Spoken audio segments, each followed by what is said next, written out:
I recently took a trip to Scotland and got to see a lot of my Charles Rennie Mackintosh architecture buildings, which he is the architect that made me realise I wanted to be an architect. So it was a fantastic trip that I've always wanted to do but never had the chance until now.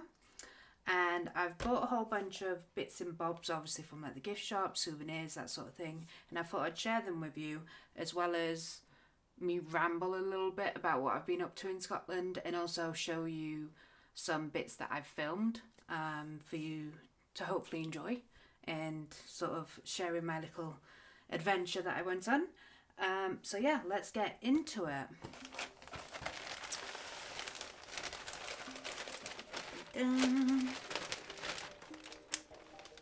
So I've not really looked at this stuff since I've come back. It's literally, I only came back yesterday, so it's not been that long. But I have sorted it out into like piles of, in the chronological order, when I can speak, of what I did, because we were in Dunblane, Stirling, Glasgow and Helensburgh. So where we stayed in Dunblane was gorgeous. It was a fantastic little cottage. It was actually one of the oldest cottages in Dunblane.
It's right next to the cathedral as well. If you know anything about cathedral, they have about Dunblane, they have a massive cathedral that is just beautiful. It was very frosty when we were there. No snow. I was a little bit disappointed because when I go to Scotland I expect snow, the white sort of fluffy stuff, but we didn't get any of that. It was just frostiness. But nevertheless, still very beautiful, especially for taking photos and videos and things.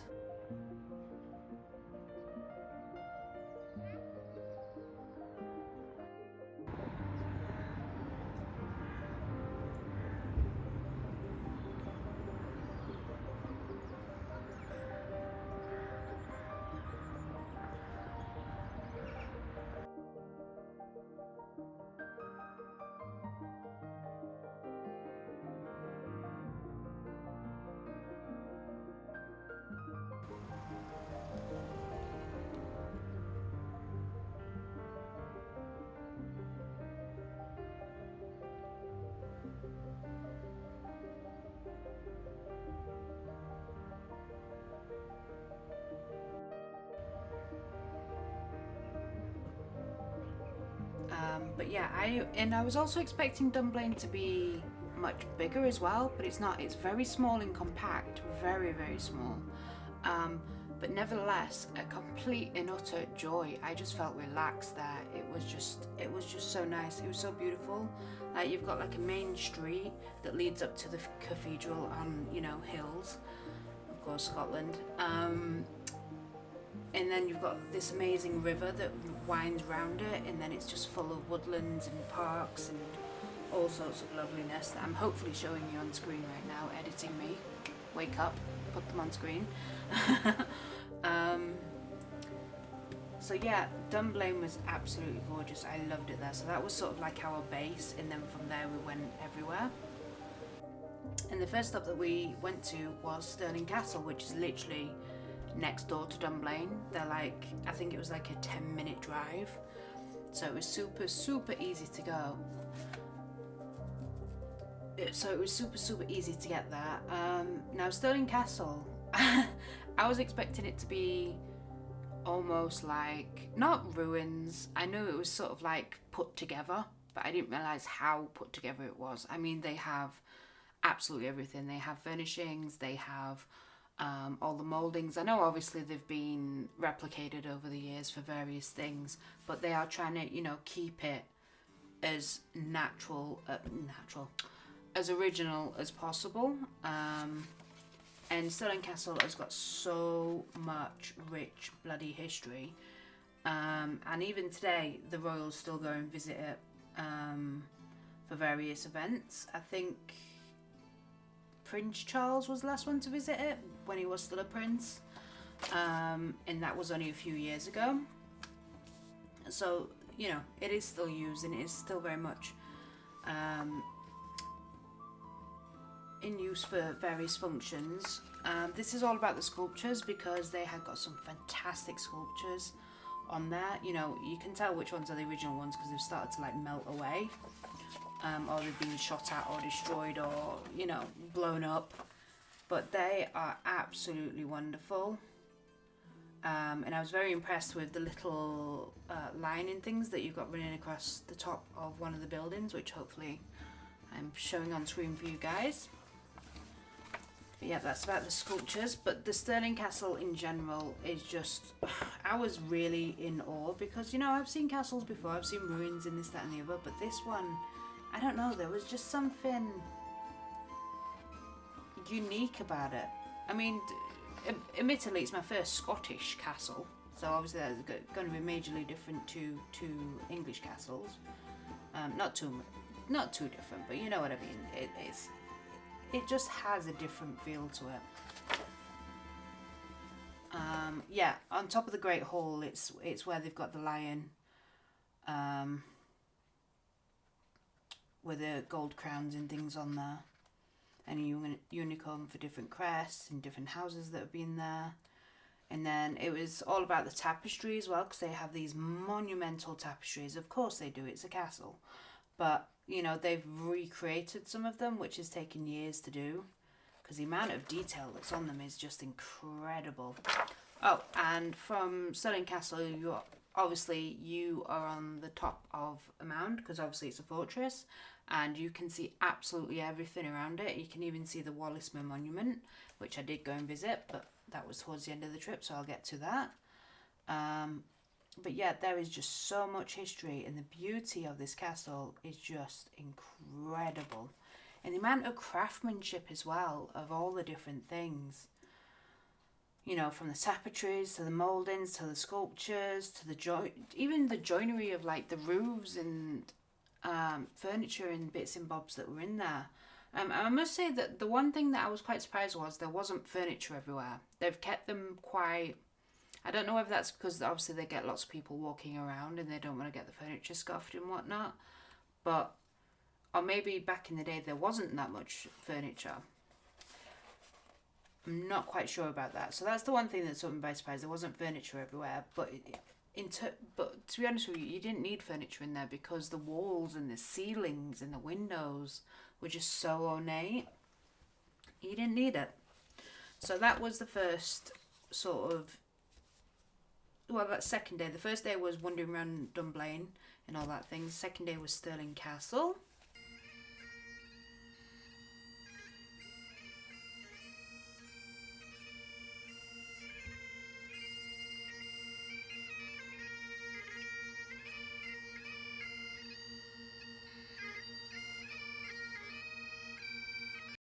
Okay, so the next stop was Helensburgh. Now, I've been wanting to go to Helensburgh forever because it is the site of Charles Rennie Mackintosh's Hill House.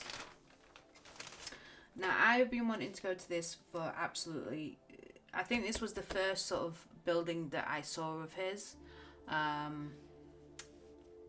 in books, in magazines, and I've always wanted to go there. Now, at the moment, it is currently a house within a box.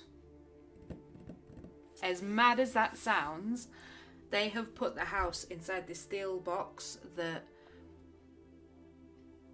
they've made as like a tourist attraction as well, so you can walk around the box and you can see the house from atop of the roof, so you can look down on the roofs of the house, which even Charles Rennie Mackintosh himself wouldn't have been able to do back then.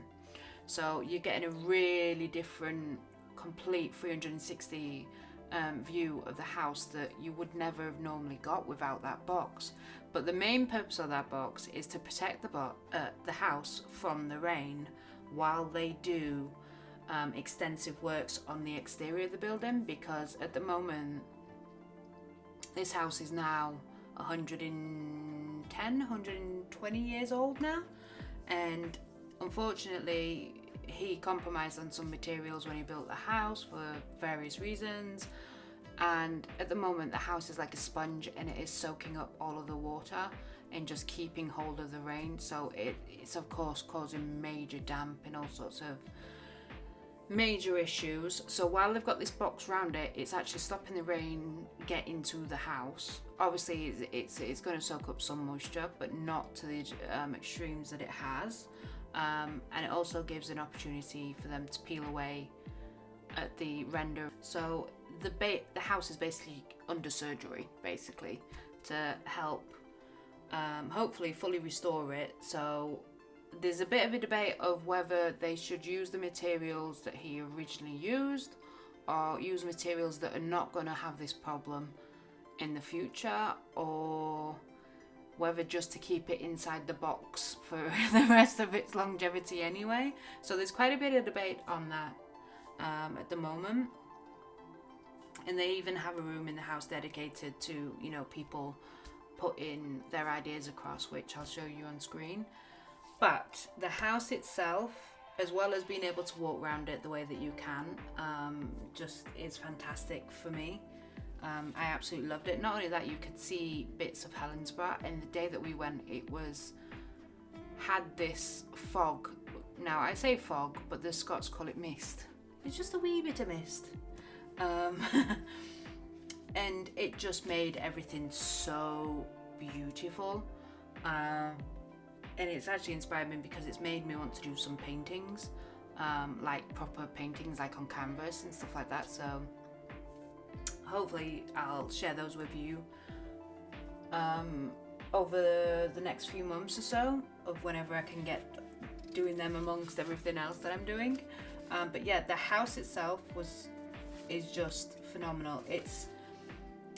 I mean, I've been looking at this in books and videos for God knows how long, and it doesn't do it justice. I mean, they always say, oh, you need to be there to experience it. That is so true with architecture, absolutely true, because, you know, when you take a picture, it only captures that lighting at that particular moment, which you may never see again. Or, you know, you might see the building in a different lighting for, you know, sunset or, you know, sunrise or whatever.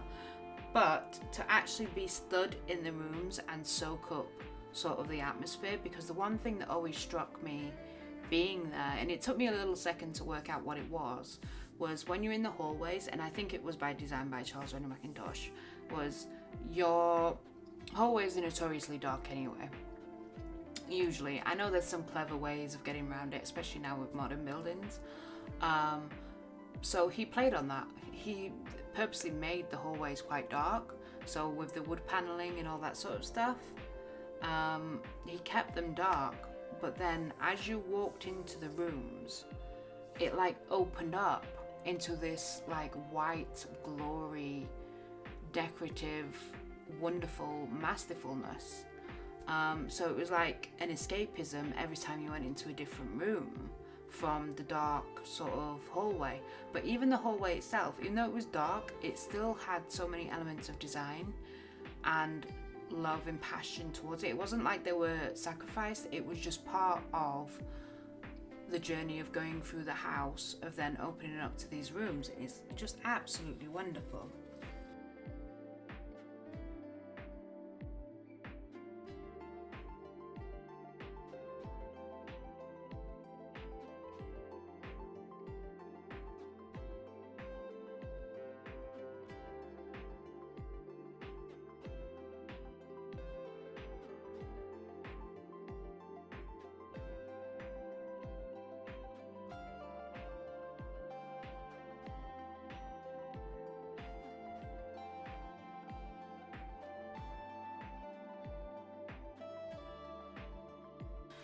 So yeah, these were the tickets for there, and then it shows you, you know, the box that is round the building to try and give you some more of an idea as well. They've also added like a cafe and a gift shop and things to keep it separate from the house. So the house interior itself is actually pretty much intact for how it was when it was a house. Because it was built for a publisher and his family, so the house is very much kept as it was basically. The only part that we couldn't see was the attic rooms. They'd closed them off for whatever reason, I imagine because it's quite damp up there or whatnot, but hopefully they might open them up. So if I go back, hopefully I'll be able to see them then. Or maybe they're just not that interesting. I don't know, because it's where the servants and things were of the house. They didn't have a lot of servants because it's not a massive house. This is the other weird thing I found with Hill House, and as beautiful and ornate that it was, and the rooms were quite spacious, especially compared to the modern property developed crap that we currently get in the UK. They were very spacious rooms, but they weren't like rooms that you get in mansions and, you know, these monstrous like triple height ceiling things or anything like that. They were cozy, they were homely. This house is very much a home. Even to this day, you get that feeling. You could easily move in there and just feel at home. It's, even though it is an architectural masterpiece, but you just feel so comfortable there and so cozy. And you can genuinely see, you know, he's really thought about how a home is used. So yeah, absolutely beautiful house.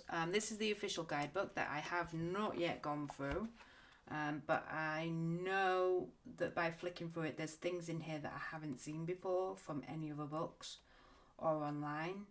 I mean, like this building, this photograph from when it was under construction. I've never seen it like that before, so that was completely new to me.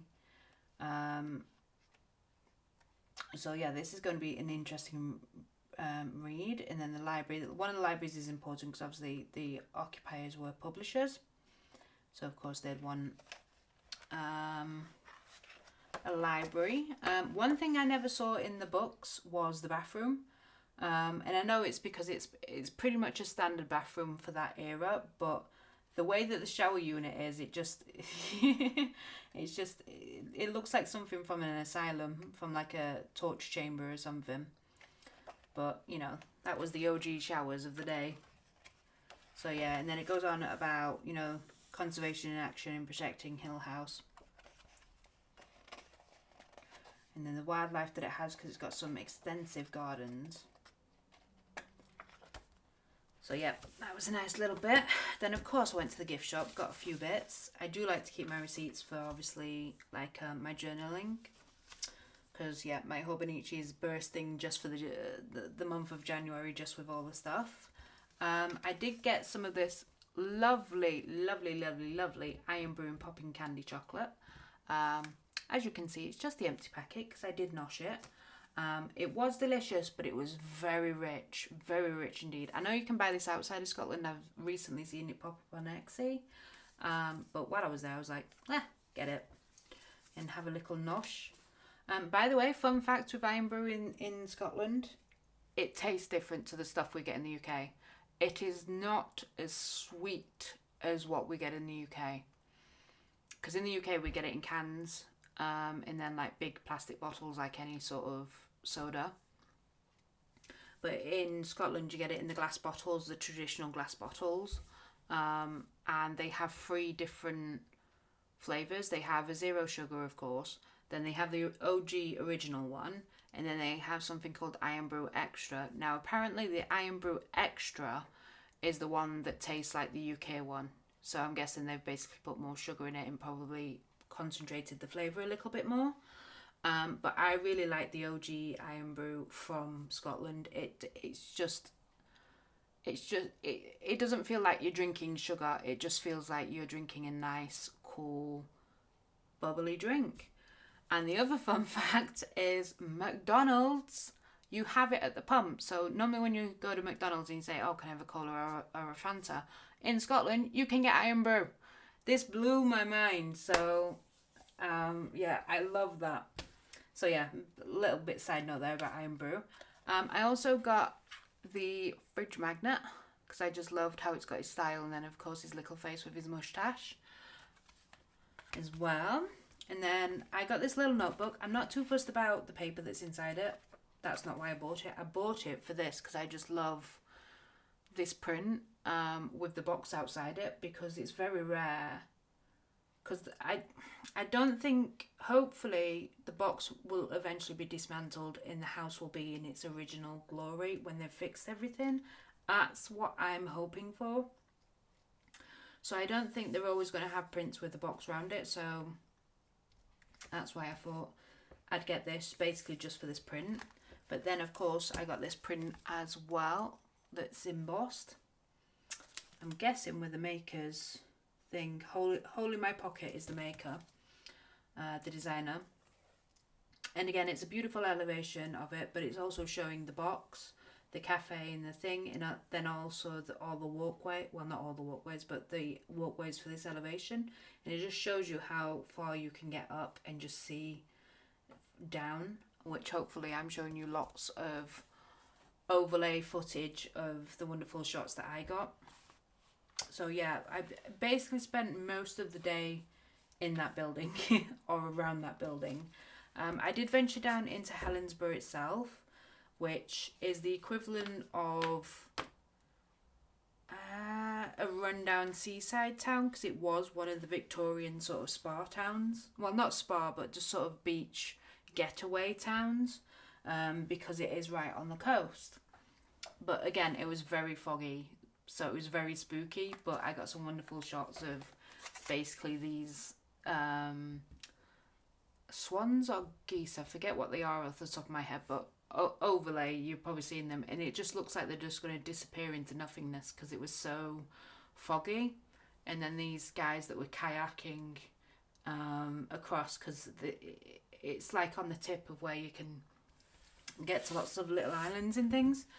So these crazy guys were doing it in the fog, so they were sailing basically into nothingness, which would have frightened the life out of me. But yeah, so I got a couple of shots of like what Helensburgh is about in terms of the town and this, that and the other. But, you know, there's not much to do in Helensburgh at that time in winter. So I didn't spend too much time there, plus it was bloody cold at that point. But yeah, spent most of the day at Hill House. So the next day was the day we spent in Glasgow and trying to see as many Mackintosh buildings as we could in one day. So the first stop was the Mackintosh Church Queen's Cross in Glasgow. Now this building is currently occupied by the Charles Rennie Mackintosh Society, which, where have I got the thing?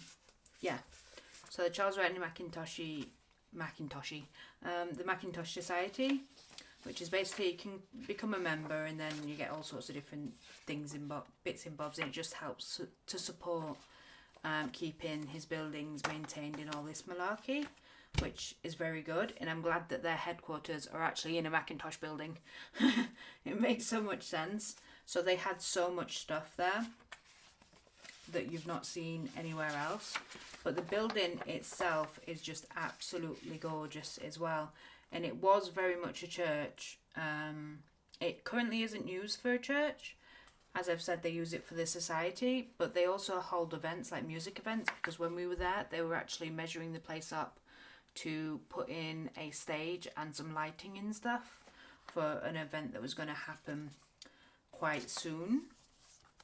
But the building itself, when you look at it, you can see that it's Mackintosh when you really look at it, but from the first glimpse you wouldn't actually associate it with him, I don't think. So it does take you a little time to adjust to his style in there, and there are so many different elements that are hidden within the building. That, I mean, there's a lot of stone carvings in things that you've really got to look for. Hopefully that I'm showing you. And because it was a society building as well, they had got a massive gift shop and they've got books in there that you can't get anywhere else. They don't have an ISBN on them or anything like that. So I picked up a couple of those. This one you can get, this little cartoon one, but I'll get onto that in a moment. So I've always wanted a book of just Charles Rennie Mackintosh's architectural drawings. No book exists nowhere. There's not just one book. I mean, like, if you buy a book about Hill House, yes, of course it'll have a few drawings in there, but I just wanted one volume with all of his drawings in there. But it does not exist. Any other architect, yep, fine, but for some reason with Mackintosh it does not exist. So I was happy when I saw these two books because it's full of drawings, the green one and the black one, which I'll get onto in a moment. But yeah, going back to this one, I really like this one because it's such a cartoon, sort of explaining where Charles Rennie Mackintosh come from, about his wife and this group of friends that is famous for, that, you know, is all about this symbolism. That's all about the symbolism within the buildings and all this sort of thing. And it just really goes into quite a bit of detail, but in quite a very fun way of getting to know Charles Rennie Mackintosh. So yeah, I just picked up that just because I've never seen a book like that before, so I found that a very good, you know, way of learning about Charles Rennie Mackintosh.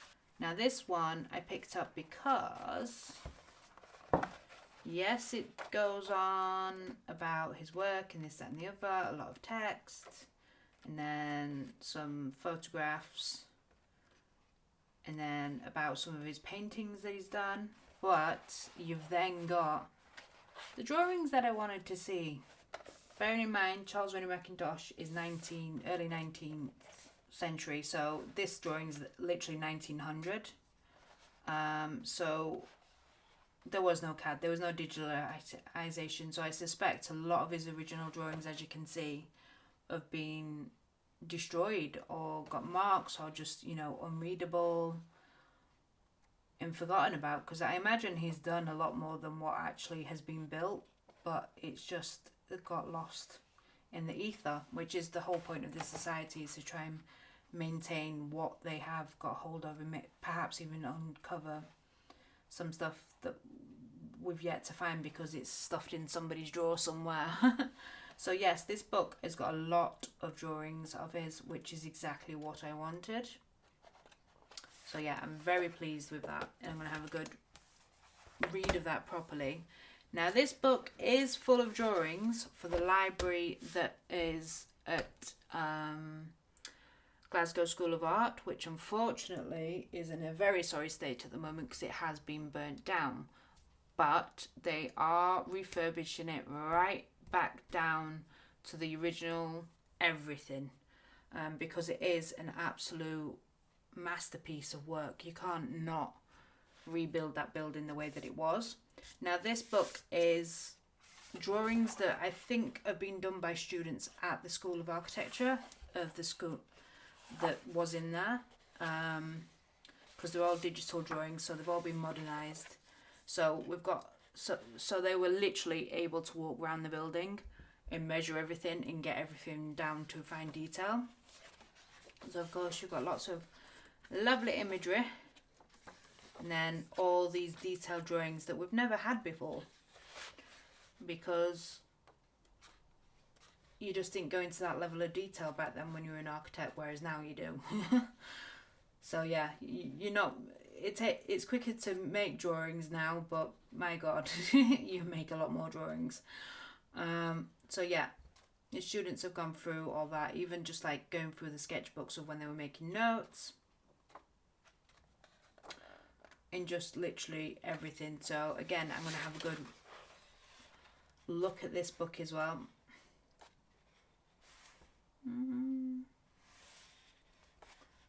Yeah. So again, very pleased that I've got hold of some drawings. Even though it's not Charles Rennie Mackintosh's original drawings, it's still just because that's how I can read the buildings but I can read buildings much better from drawings and plans than I can photographs. Because that's how I read a building. It's what I do. So yeah, I'm glad I got hold of those books. So after we finished at the Queen's Cross Church, we headed... Oh no, before we went there, we went to St Martha's School, which is just on the outskirts of sort of the cities. Well, it is in the city centre, but just sort of on the other side of the ring road sort of thing. But you couldn't go into the building, but I've managed to get some shots of it, hopefully on the outside of the building to give you an idea. And that was actually one of his first buildings as well. It was built as a school. I think they're now turning it back into a school. So they just started doing some works on there at the moment. Other fun fact, Glasgow has a subway. I'm so shocked because I recently started going to Newcastle quite a bit and found out they have a subway. So there's a lot of places that have subways that I never knew about. So I'm always very shocked by that. But yeah, this is one of the West End tours that you can do, walking tours by yourself. You know, they're free to do. You just take it as you please.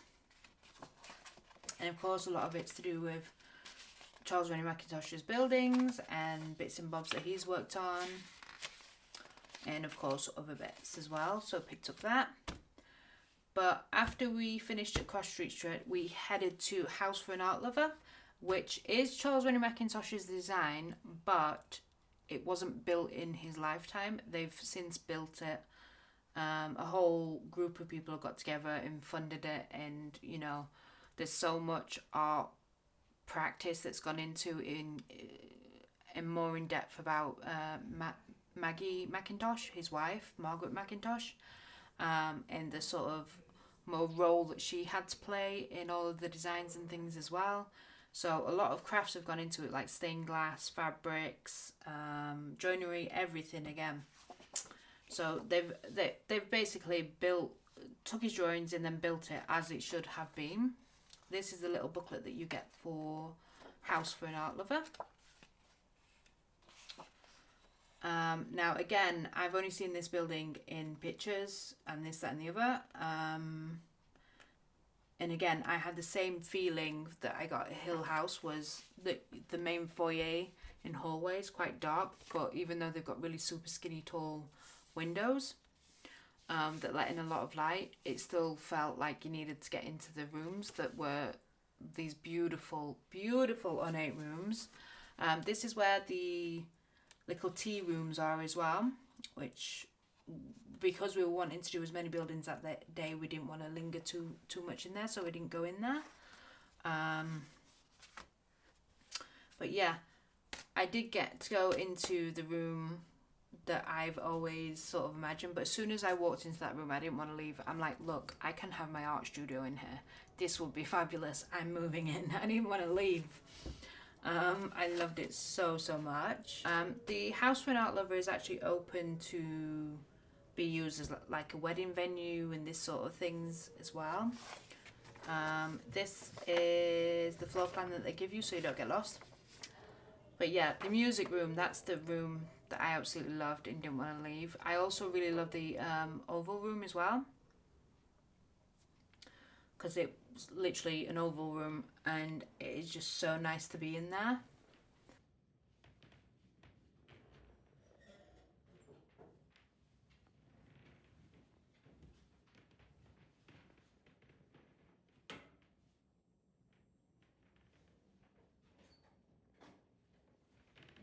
I was trying to do.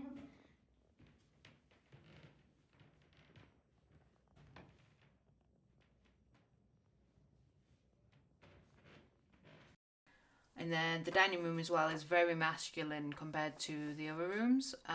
So there's a very, a stark contrast between the two, but I love that. And then upstairs there's, well no, this is actually below. This is the ground floor. So you get the Art Lovers Cafe and the Art Lovers Shop and toilets and things, and then you go upstairs to there. There is a balcony upstairs so you can see down into the main hall because it's double height, and then they've got other little rooms for where they the people that have made the house come together, and they have like an art studio there, they hold meetings there, they have all sorts of things, so they have little spaces that they can use within the building as well. which is fabulous. So I got these free greetings cards that I love because they're such like what you would make with lino cuts in printmaking. So this is Maggie Mackintosh, Charles Rennie Mackintosh at the bottom there, here lounging lovely with all the friends. That's like from a famous photograph that was taken of them. And I just love this one because it's Charles and Maggie sitting at a tea table with their teas in his chairs that he's designed, having a lovely chat about everything. Because of course there's the willow tea rooms that unfortunately we went to, but they were closed until I think a week later after we were there. So I was a bit sort of like, no, because that's why we didn't go to, one of the reasons why we didn't go to the Cafe in Hill Art Lovers thing, because we thought, right, we'll have tea there. But yeah, didn't work. But yeah, and then we've got the King and Queen of Glasgow style. So I really like that as well. And then the other thing that I got was the tea towel. But I will not be using this as a tea towel. I'm going to try and flatten it out and basically put it in a frame because I love it so much. The colours, the style of it. And it is literally all of his buildings. Not all, but most of the buildings. So you've got the School of Art there, which unfortunately is burnt down. The Willow Tea Rooms that was closed. Hill House that I loved and I will be going back. We also went to Scotland Street School, but again, it's covered in scaffolding because they are going to remake the building in, well, not remake the building, they're going to turn the building into a museum. So again, it'll keep that building going. Now, I've been to the Glasgow Herald building, which is currently called the Lighthouse. However, it is closed and has been closed since COVID. But when I went to Glasgow a few years ago, I went in there. So I had an opportunity to go and see what it was like then. So hopefully I've found some footage of that and put that on overlay as well so you can see it. The Mackintosh Church at Queen's Cross, and then of course the House for an Art Lover. So yeah, and of course Charles Rennie Mackintosh was born in 1868 and died in 1928. So very much OG for the style at the time because this was before Art Deco. And as you can see, yes, Charles Rennie Mackintosh is very much Art Nouveau, but you can see the elements of Art Deco coming into it because he was very much at the forefront of it because he was making more geometric shapes within the curves of the organic nature that Art Nouveau has, because that's the difference between Art Nouveau and Art Deco. Art Nouveau is organic, usually has feminine figures in the artwork and sort of that thing. Lots of flowers and, you know, curved shapes, whereas Art Deco is very much geometrical and minimalist. And as you can see with Charles Rennie Mackintosh, the two fuse, but he was there before Art Deco took off, so very much at the forefront he was. He was forward thinking. So yeah, I love that. Love that. The other place that we managed to get to was the Kelvin's. Why have I forgotten the name of this? Why can I never remember? Kelvin's Grove, I think it is. Kelvin Grove. Must be Kelvin Grove. Yeah, Kelvin Grove Art Gallery. Massive, beautiful buildings. Reminds me so much of the National History Museum in London. And they've got lots of galleries. They had a little bit of Charles Rennie Mackintosh, which of course I went straight for. So I've got a little bit of footage of that. But this was like 5 o'clock in the afternoon and our energies were waning at that point because we've been literally all over the place in Glasgow. So yeah, we were very much tired at that point. So we had a look at the Charles Rennie Mackintosh bit that was there, obviously the main hall as well. Also a bit of Dutch art because one of the people we were with were Dutch and he wanted to go and see if there was any Rembrandts there, but there wasn't. But yeah, that building with it in itself, you can spend the whole day there. And to be honest with you, you kind of do need to spend the whole day there because there's so much of it. We only spent like an hour and a half, I think, maybe there. But we were just really, our energies were really lacking.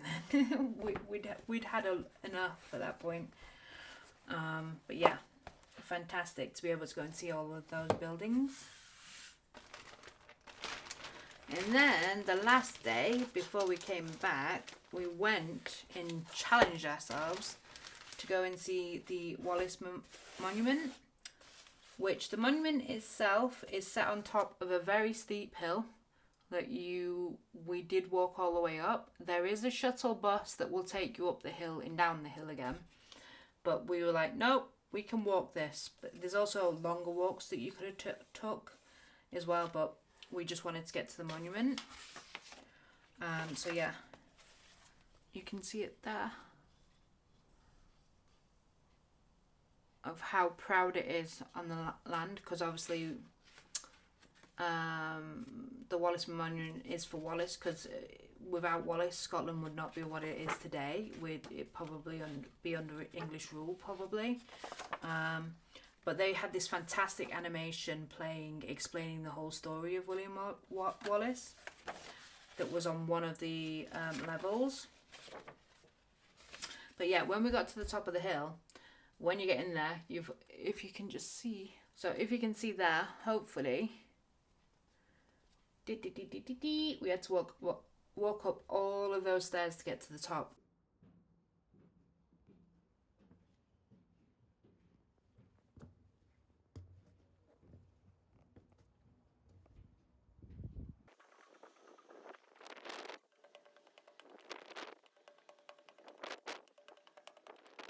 But my God, when we got to the top, I loved it. It was windy as hell and freezing cold, so you could not stay up there very long. But the views that you get up there, not only the views, but the beautiful architecture where the stone comes together at the top and creates like a dome, it's just a fantastic, absolute beautiful building through and through. A real gem, I would say. So out of not being a Charles Rennie Mackintosh building, that is my favourite building in Scotland so far. But yeah, of course, after we had our little trip to the top of the tower, that, by the way, tower has more steps than the lighthouse building, so just be wary of that. And the very small, steep stone steps, and you are exposed to the wind coming in as well, so it is quite cold, to make sure you are wrapped up warm. I imagine it might be a little bit better in the summer, but it is Scotland at the end of the day. So yeah, I went into the gift shop as well and got this little Wallace paint kit that I'm going to do like a separate video on and sort of have fun doing that and see what we can achieve. So yeah, that was my little Scottish trip, which I loved so much.